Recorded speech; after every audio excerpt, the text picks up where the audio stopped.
All things have a beginning, and everything that is made has a maker. No, I'm not going to talk about God, yet.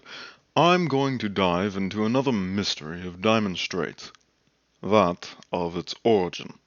So buckle the fuck up and prepare to meet your makers. This is Natasha Arbok, and this is Dusk. There, you have now met the makers. What? I told you to buckle up. That implies we're going fast. I think we were expecting more details. I'm getting to that, don't rush me.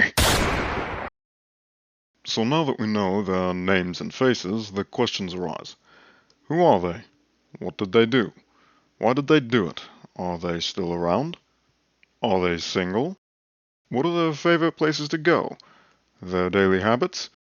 What's their blood type? Bodyguards?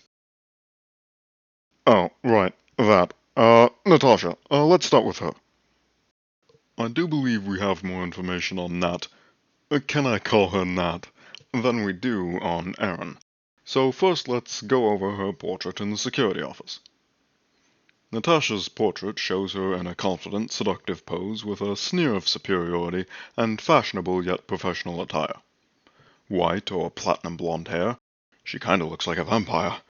But this is just a picture, not a ton to go off of. Next, we have her posable doll. I actually think this makes her look super cute.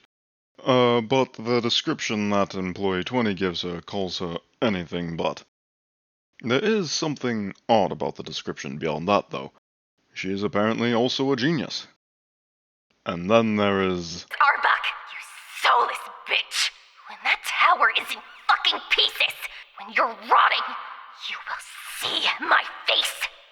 Fuck you! It seems that Natasha is not well liked. Erin Dusk. Admittedly, we don't know much about the sleepy, cat-eared scientist.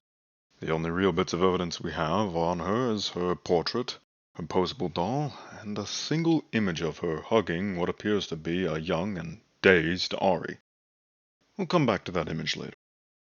Just guessing from her appearance, she's either a workaholic or just bad at sleeping. Now, are those cat ears or wolf ears? Are these unique features of hers a result of her early experiments into gene splicing, or something inborn? Who knows, and we don't have the answer here. So hey, I realize this a little late, but why the hell are the portraits in the circus area? It seems a little odd to have the founders there and not have the large and expensive paintings removed from an abandoned area. Did someone put them there after the place was abandoned? Are we calling the founders clowns or something? I'm probably digging too much into it. It's important to note that we don't know what kind of genius Natasha was, nor do we know what kind of scientist Erin was. The obvious answer would be that Natasha was some kind of business genius, while Erin was the actual scientific force behind Diamond Straits. However, that might not be the case. Genius is an odd word to apply to a business expert. It's possible that Natasha was a scientist in her own right, maybe a geneticist as well. It could be that Erin was in fact her first successful test subject. No concrete evidence on that though, just food for thought. The final bit of info we have on the founders comes from a comic book item. The Arbok Dale Corporation. Franklin Dale signed one of these too, but we aren't covering him, we're covering Nat here. We know from the dialogue in the first Nile date that the inspiration for the girls, or at least Nile, existed well before the technology to produce them in real life did. From this, we can gather that Arbok Dale has the intellectual property rights to the characters, if not is also their creators. Now that all the real evidence has been presented, time for some dissection.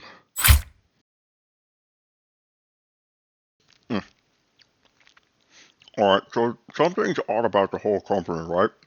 There's just this sense of decay and overall increasing shittiness that's just been like the vibe around here. I'm not crazy, right?